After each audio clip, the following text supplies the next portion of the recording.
Merci Nabino Banso, bozo na biso de partout. Tozo yoka bazali kolobake union sacrée ezate ezakaka FCC bis. Wana makambo wana ezali epai ya bandeko na biso ya lamuka précisément ya Martin Fayulu. Bazana tort to bazana raison. Boke ba Martin Fayulu aza aigle. À cause la amone loko o peuple a évité. Et loko aliboso. Et loko mi balé. Na yoki batu balobi lisusu que Joseph Kabila, ceux qui a lungwe Kinshasa, eza po bayokana kina président Félix. Il y a qui ne vendre la Katanga, bakanga yete, mais à Panza FCC article yango le président Félix. Eza makambo lokuta to eza makambo ya solo.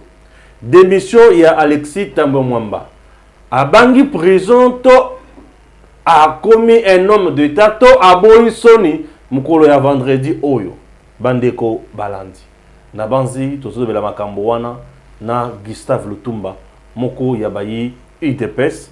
J'espère beaucoup zoa ba détail ndenge longo bani. Président. Bonjour. Oui. Bonjour mon amboka Stéphane.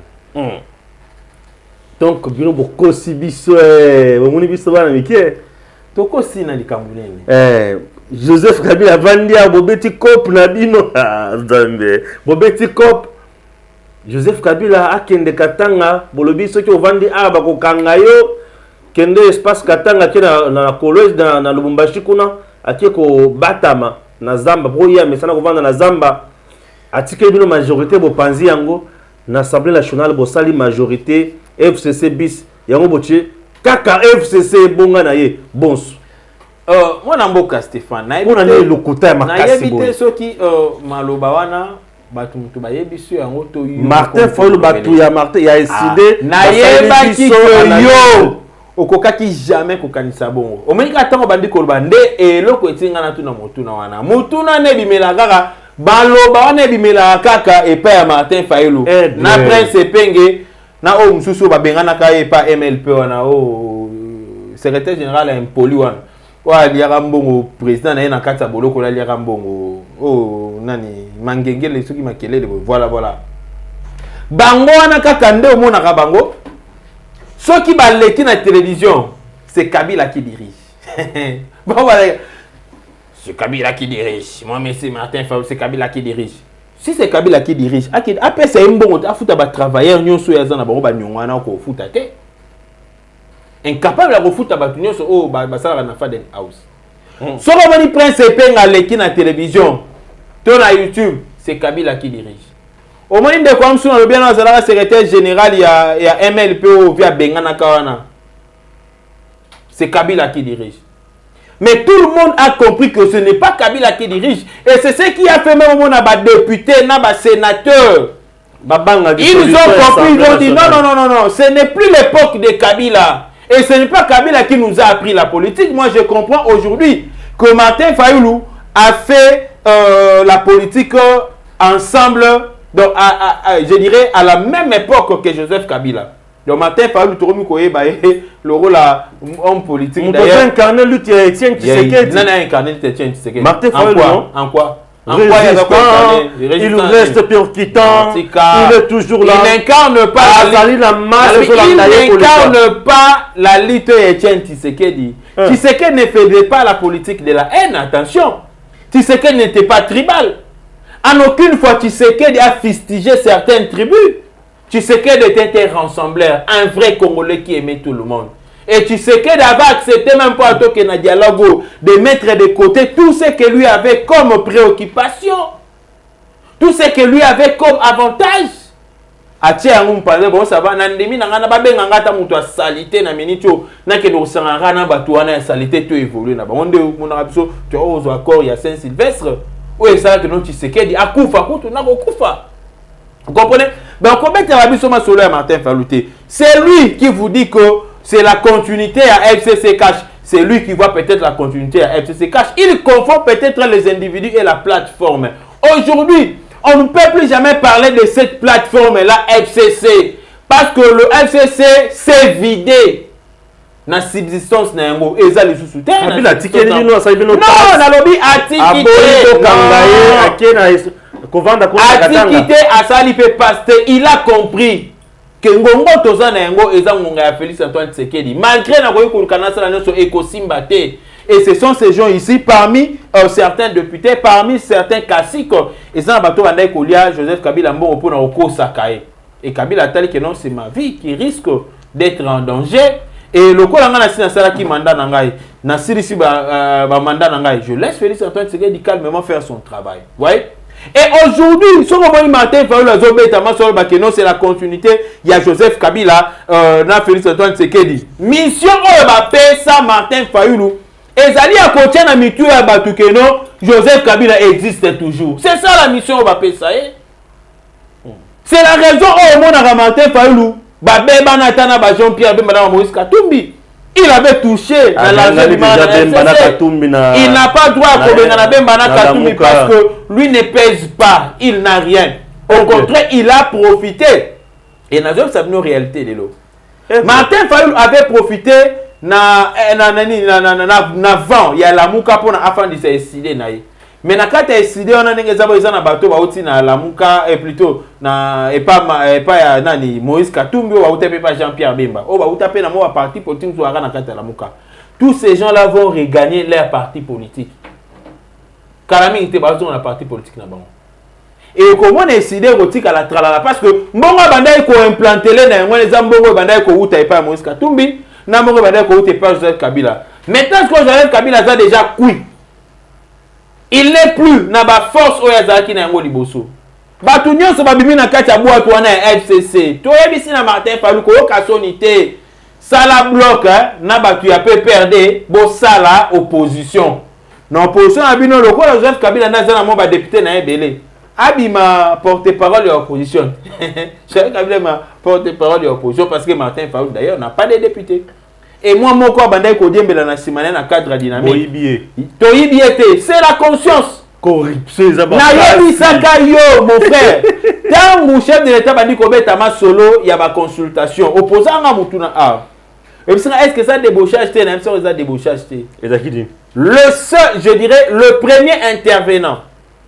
Le premier analyste politique, oh yo, asana yo, échange na yebi so que et cause la retour à la conscience patriotique. Au cas où vous oui, retour à la conscience patriotique. On ne peut pas empêcher un citoyen de brandir les valeurs de sa nation, les valeurs patriotiques. On ne peut pas lui empêcher. Là, c'est aller contre même le civisme. Et si un Congolais accepte aujourd'hui d'abandonner l'axe du mal pour s'allier dans l'axe du bien, Félix Antoine Tshisekedi. Et si Kanine est pour le peuple congolais se fendit, ne dites pas qu'il y a eu corruption. Non, il n'y a pas eu corruption, mais il y a eu séduction. Union sacrée. FCC bis. Union sacrée, c'est FCC bis parce qu'il n'y a pas le FCC là-bas. Il n'y a que les députés au Baye. Le député, selon l'interprétation de la Cour constitutionnelle, baza libre à cause de Moussa, baza lié na parti politique, lié. Non. Bazo sala, na lobi bazo sala Moussa na bango ndenge sengeli bien sûr bauti na parti politique na bango, mais exercice de travail na bango. Ezali pour l'intérêt à peuple, pas pour l'intérêt à parti politique, parce qu'ils ont été élus par ces peuples. Bosso FCC. Et les gens aussi bazo non, Bosso, au FCC Bosso a kené na compte à FCC. Bosso a na compte à parti politique de tous ces gens là, même les députés au Moni à PPRD. Non. Est-ce que Koufa non, FCC c'est qui plateforme électorale et c'est Diana ngo. Plateforme électorale c'est Diana banda kala mwana banda ko bendana. Mutu nyonso ya ki wana na cadre il y a parti politique, il y a un regroupement politique. Les députés à Bahati, il y a esprit, il y a FCC et plutôt il y a AFDC alliés. Les députés ensemble, il y a un cadre MK, il y a un cadre G7, il y a un cadre MS. On a un cadre parti politique. Je n'ai jamais vu sur la liste être mentionné quelque part le député du FCC. Non, le député FCC va traîner dans PPRD. Au moment où on va traîner dans Kabila, on va traîner le député FCC. Maintenant, on va que Batouana Baoutaki na kata plateforme FCC. Mais le lot on denge bango baye badai sur batu FCC te ba na kata union sacrée pour la nation. Il y a un moment de sika na yebi sakayo mon frère que Martin Fayulu n'est pas un aigle. Parce que l'aigle est un oiseau, je dirais, flexible. Un oiseau qui a de l'intelligence. Un oiseau qui a la vision, qui sait comprendre le moment. Si c'était Martin Fayulu, parce que Atato Kitisaka Nzambe aya Kitia Fanda Tobi Nzambe comme président, il y a bureau et assemblée nationale. Bureau on a se faire composer car on a bateau bautagi na ngambu ya FCC.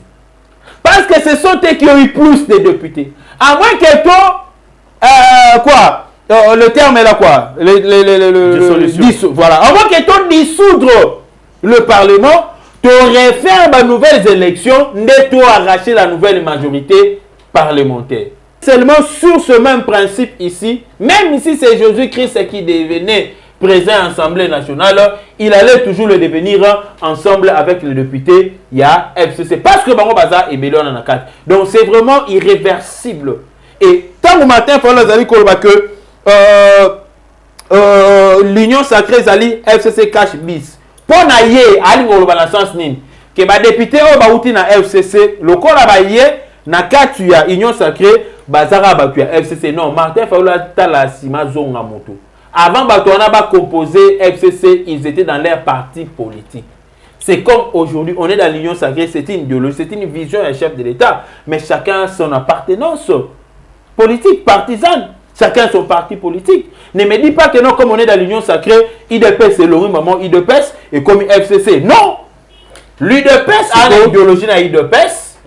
Lui, il sait, le maire, il sait. Mais tout ça, pour accompagner les chefs de l'État à réaliser un programme où ils incarner espoir il y a peuple congolais. Donc, on doit travailler pour le bien-être il y a peuple congolais. En d'autres termes, Union sacrée et l'Union Koloba. Tout ça est là, peuple. Pinona Kabila, est-ce que vraiment vous Kabouane? To Kabouana Kala. Nabi to Kabouana Kala. Vous protégez. Nalobi to Kabouana Kala. Non. Nalobi to Kabouana na ebanda Kala. Bozaki na Kabila boko kite. Bazo bloqué biso awa, bazo bloqué awa. Asko bozui Bemba, bozui Katumbi, bozui Bahati, boko koka. Non, écoutez, nana ils sont une chose. Boko dirigé bango. Nalobi boye. Le chef de l'État ne dirige pas tous ces gens-là au Yozolo-Bawana. En termes, il y a tactique politique. Le chef de l'État les dirige en tant que président de la République. Il dirige tout le monde. C'est lui notre papa. Le lo qui t'a bisika mo bosse mabele bukani. Oyo kate ba oganga ono il nous kamba ya hotel la biso likam. D'ailleurs il y a ça à enterré déjà, il appartient déjà au passé. Au moins na marobe le sika mo te que ono je peux donner l'exemple de qui? Exemple, bon, à Augustin Kabouya. Augustin Kabouya, non. On va se référer toujours au président de la République parce que c'est lui le premier papa à tous les Congolais, y compris Bemba, Moïse Katumbi et consorts. Mais Bagotik en a esprit à parti politique na bango, na katia Union sacrée, toyebi surtout pour défendre une seule vision. Quelle est cette vision? Le bien-être du peuple congolais. Point barre. Bien-être du peuple congolais. On ne refuse pas. Qui sera le Premier ministre? Jusque-là, cela relève du pouvoir discrétionnaire du chef de l'État. Il dépend de vos affirmations. Nalobi n'a pas eu comboté. Et ça relevé na pouvoir discrétionnaire du chef de l'État, na vision au Yazane. J'ai l'impression que le ministre IDPS dans le gouvernement pendant 2 ans a échoué lamentablement. Vous n'avez pas de cadre formé là-bas ou quoi? J'ai l'impression. Non, écoutez, Kolobako va échouer lamentablement. Entre autres ministres de l'économie. Koloba, sur Kolobi qui va échouer lamentablement, moi je dirais non. Je sais qu'il y a d'autres qui ont manifesté des défaillances notoires. Ah là, vous comprenez. Non, mais je suis rationnel, non? Non, mais je sais qu'il y a d'autres. Je n'ai pas dit tout le monde. Je sais qu'il y a d'autres qui ont manifesté des défaillances notoires. Il y a d'autres qui ont très bien presté. Bazonga. Et il y a d'autres aussi au Bazala qui, je dirais, à la moyenne. Comprenez? On est qu'on dépendre de l'appréciation. Il y a chef de l'État, il y a premier ministre, ou à Kobima. Et puis qu'on dépendre pas aussi de la direction politique. Il y a IDPS. Là, je vois les présidents Aïjama Kabundo et aussi le secrétaire général Augustin Kabouya. Donc, on sait que cette fois-ci, on a vraiment la compétence parce que il n'y aura plus d'excuses hein, cette fois-ci. Et quand c'était beaucoup plus dans la gratuité de l'enseignement parce que je suis dans le domaine où on a enseignement, ça fait presque une décennie et demie. Je demanderai, tous hasardés dans le ministre Bichacha. Bakonga n'a pas... Non, Bakonga était là pour torpiller la gratuité de l'enseignement. Comment ça? Je vous dis. Mon toit enseignement télévisé. Tika biloko wana papa enseignement télévisé. Biso na Congo a toroza na enseignement télévisé. Tika biloko wana. Biso a nalobi to kendete. Na vitesse et technologie wana eza ba sentiment o musu basalelaki. Je suis un pédagogue. Attention. Pour que l'enfant assimile la matière, il y a plusieurs garde-fous qu'on doit mettre. Ce n'est pas pour rien que il passe à liboso et enseignant. Les gestes même de l'enseignant comptent. L'attitude de l'enseignant compte pour que l'enfant assimile bien la matière. L'attention de l'enseignant vis-à-vis de l'enfant compte pour savoir si l'enfant prête attention à cette matière ou pas. Ce qu'on a dit, autant qu'il s'abat à la télévision. La télévision, par rapport à Zate, nous faisons contrôler moi à Zate. Wana sur les peut-être pour la biso micro, je pas accepté. Mais à niveau d'éducation de base, enseignement fondamental, wana to parler na primaire. Wana zaki moyen bango ko kolia bambongo et moi j'étais contre cet acte-là. J'étais contre cet acte-là. Et aujourd'hui, je n'ai pas honte de le dire. Ouais. Bakonga doit partir. Oui, nous avons eu suffisamment d'éléments. Au moins, vous avez eu suffisamment d'éléments. Oui, nous avons eu éléments sur l'exanine. Nalobi, ngana bandi ko beta ma solo bandakala, ya ba fictif na beton bandakala. Lolo IGF a beta biso. Avant IGF a lo bangana beta ka déjà bandakala. On a travaillé avec l'ONG Lizadel. Ouais. Avec KMB. Oui. Godé KMB. On a travaillé avec lui. Moi, j'étais là. Moi, je mobilisais les mouvements et associations. Parce que, et daki action moko na cadre de la société civile, il y en a des qui ont mobilisé le mouvement et l'association pour les gens dans le cadre de la société civile. Vous comprenez un peu? On a déposé la plainte contre Willy Bakonga. Nous sommes allés voir le premier ministre Ilunkamba pour lui dire, le roi la biso ministre, oh, il faut la interpeller.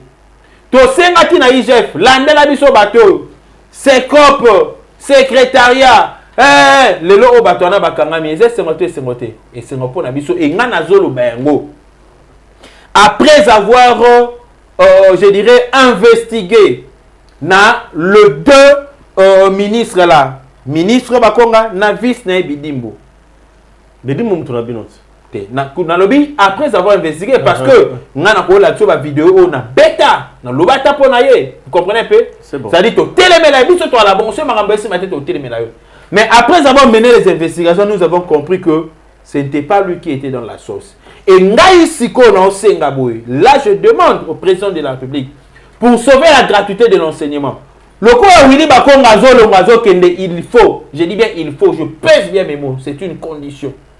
Il faut c'est une obligation. Nalobi c'est il faut pas manquer du respect au chef de l'État. Mais c'est pour sauver la gratuité de l'enseignement. Nous avons fait échapper des années déjà. Il y a la troisième année au Tozo Kenenango, vous avez fait troisième année en chef de l'État. On ne peut pas rater ça. Pour ne pas rater cela, on doit reconduire celui qui était comme vice, va reconduire à comme ministre. Et puis, Batiel a vice Moussou volé parce qu'il a déjà l'esprit. Il ne veut pas travailler pour le FCC. Bakong a reçu les injonctions à FCC. Vous savez qu'à un moment donné, Bakong a passé à la télévision pour dire que non, ce n'est pas le président Félix Antoine Tshisekedi qui est l'initiateur de la gratuité de l'enseignement, c'est Joseph Kabila. Il a inventé des histoires pour faire allégeance à Joseph Kabila. Et le Oyo, il est cuit.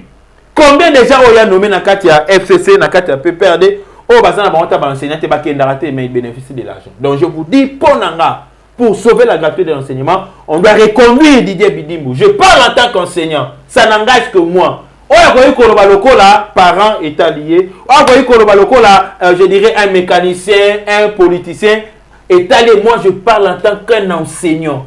Vous souhaitez le départ à tout prix à Tamamouamba, puisqu'il a démissionné déjà. Vous avez souhaité son départ pour Nanim.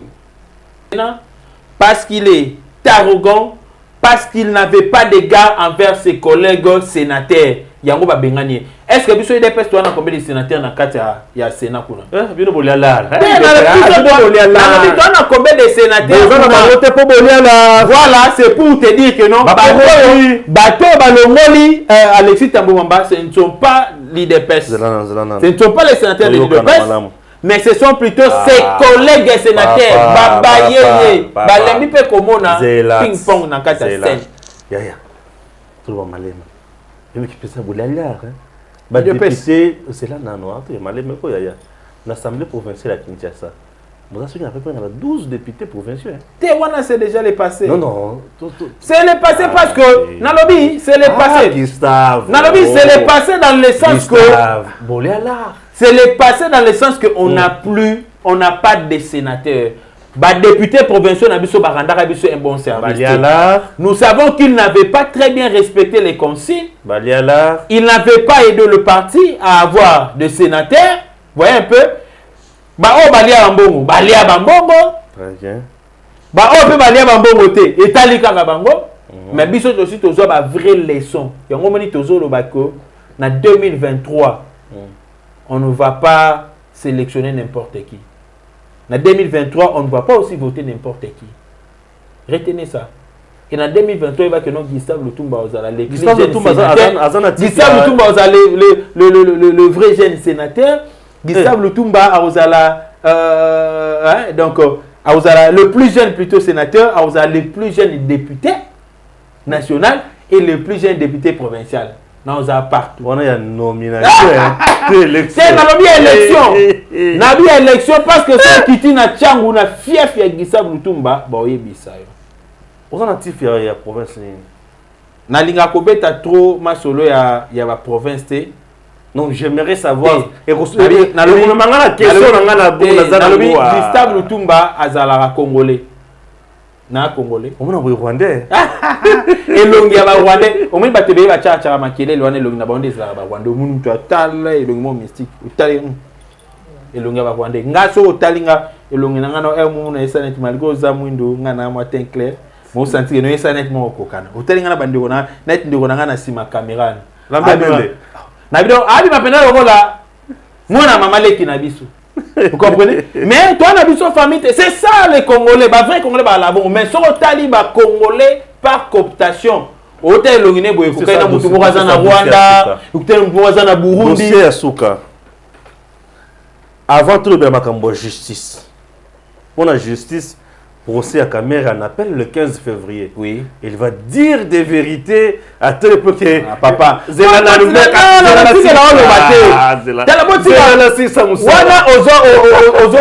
Émotion.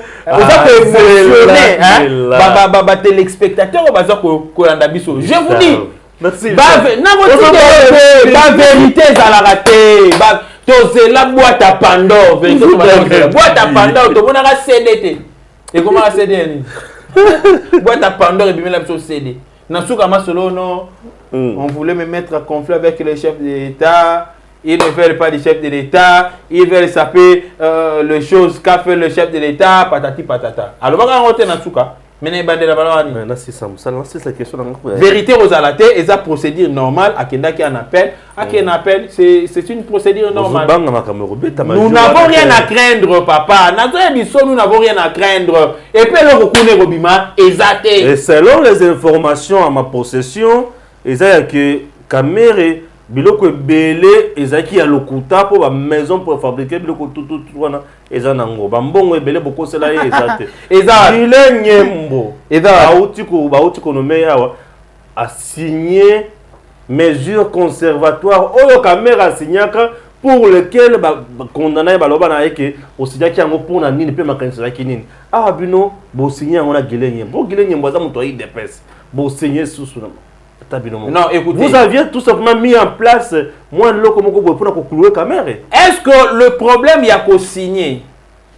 Il y a un qui à la base de l'arrestation à Kamera, non? Le problème c'est qu'il y a détournement Mbongo Bimaki.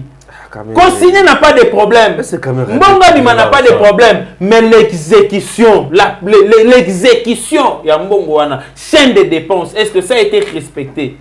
C'est là où il y a à boire et à manger. Oui. Donc le premier Kabila ezali restriction te. Ezate rono bondenga lobai que non bon nommer les sous-soutés. Non. Pas football. Ezate non parce que lobai que non mbonga bimate non. Mais bambon wana yo mto bandai ko bimisa yango justifier yango. Si Kamer avait très bien justifié toutes ces dépenses là, on n'allait pas l'arrêter. On n'allait pas l'arrêter. Il a été incapable. Non, il n'est pas question. On ne l'a pas fragilisé. Sachant très bien qu'il était candidat président. On ne l'a pas fragilisé. Écarté. Kamer s'est fait fragiliser lui-même par sa cupidité. Oui, qu'il le consonaillé de mouter fragilisé.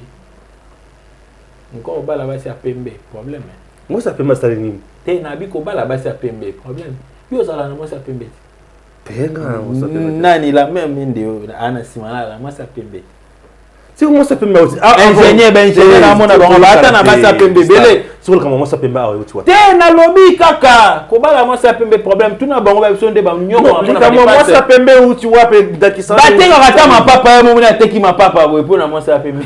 Dakisa moi ça pembe ah tu rapide.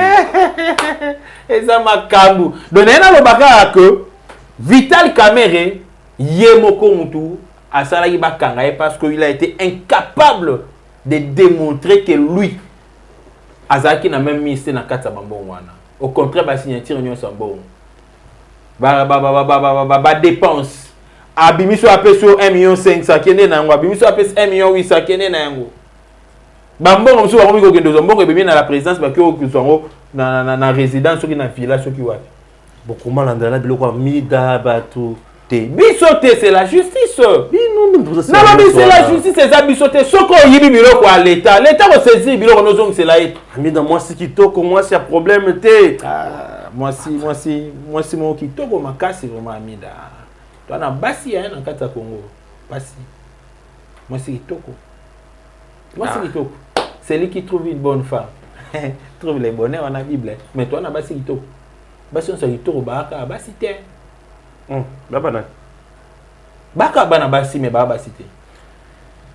Bon, boyokanaka pe qui ceux qui boza la majorité hier à cause de la premier ministre Nanyango Vital Kamerhe pour likambo na Nairobi ezokaka. Te wana wa premier ministre ya wana bozo bimisa les 15 oyo pour na ki bozo bimisa Kamerhe les 15 pour comme premier ministre. Mais oui. Possession de mars, il faut pas investir au gouvernement. Non, kolobate ke bozo bimisa ye. Non. Bokanga yete. Biso mto kanga yete. Il faut très bien peser bamo. Aussi au mona a kata ide pes tozala na kacho. Ntango babino ngno bokanga ozo kwa c'est comme si l'ide pes azo kanga tie na kacho non? Ba instance o basambi c'est la Vital Kamerhe biso ide pes to na pouvoir to côté yango. Ba boloko bache Kamerhe de boloko na somme tutonga yango te bandakala e bisote. Vous comprenez? Les infractions pour lesquelles lui a été arrêté et condamné bisom tout ça là yango te zala bandakala. De lo wana ko yikoloba ke yebisa biso justice akoki kotikaye. Hein? Soit justice akotikaye c'est que ba ressemble bien en appel parce que appel je dirais, et l'ongolaka caractère définitif, il y a premier jugement. Au moment où on dans le tribunal, le premier jugement pouvait revêtir, je dirais, de son caractère définitif, ce qui bango bakenda qui en appel. Mais le ko la bakenda qui en appel, et l'ongo li peut condamnation à libosoté. Mais émettre yango, je dirais, comme entre ciel et terre. Et tiango la mom ke na likolo et rendre yango comme étant une décision provisoire en attendant appel à Salam Salanaï. Ce qui n'a un appel kuna Vital Kamerhe abimisi la boîte à Pandore. Tokuta na baninja Condor. Makambo salami ya minene et que et ceux qui no yabima. On va les libérer. Et d'office le premier jugement du tribunal est kokweya. Deuxième jugement en appel. Premier ministre de l'Union sacrée Kamerhe.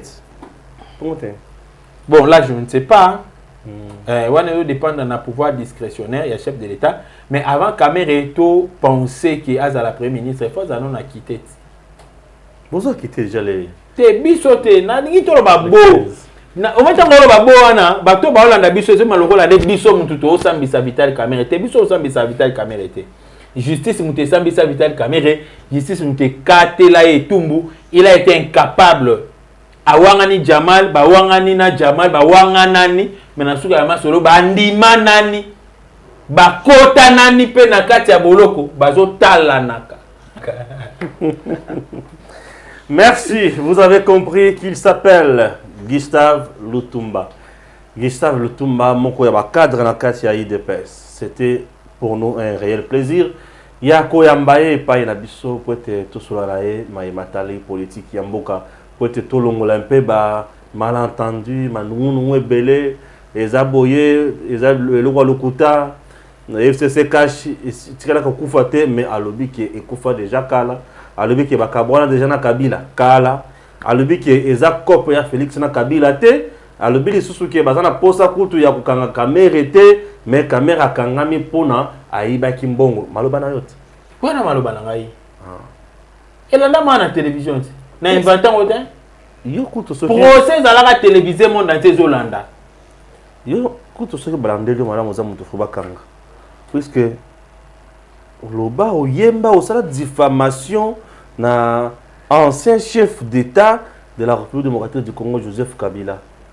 C'était manque de respect koyembela banzembo akumba kumba boye aya zonga zonga boye kokende te ayibi victoire na biso yo zaka na ba preuve mon frère au monde na boye na minute akokende te to sambela akokende te akokima te autaki na Tanzanie akumbi de fao ayaki awa na Congo ayibi kombo na biso tosalisaki ba élection ayibi biso victoire manana epe esila alingi pe kokende te ekana bakanga nini bakanga nini ngana sepeli na embela kana nzembo kana oui mais na emba kana c'est Sambara Kana. Mais dis-moi, j'avais prophétisé qu'un ancien président devrait partir. Tu sais, quand je prophétisais, je suis le prophète. À cette époque-là, les gens ne croyaient pas qu'on allait avoir un autre président à part Joseph Kabila. Moi, j'ai prophétisé. À Kokendete. Batwa botika ba pentir na bino boko sa na okendete adie kinga kati pazate basoda na be bandaka malema la basoda na baza ya Kongo te yayi yo kokota kuna yayi yo ikota kati kuna mais na binga na kenda ndo beta tu kuna tanga beta tu na kenda na zona ko tsambo na leta bato bakenda na bato bakenda na zo place ba lion ba liaka matembele na kenda kuna mais ba on to asala ngo bongoti to luka sko to ndolesa ba lion bientôt bande a processus lion zo liaka matembele lion ko ba liaka matembele mama ba Kabila ba memela biso na mboko. Voilà, c'était pour nous un grand plaisir Yarzana Bino, merci et à très bientôt.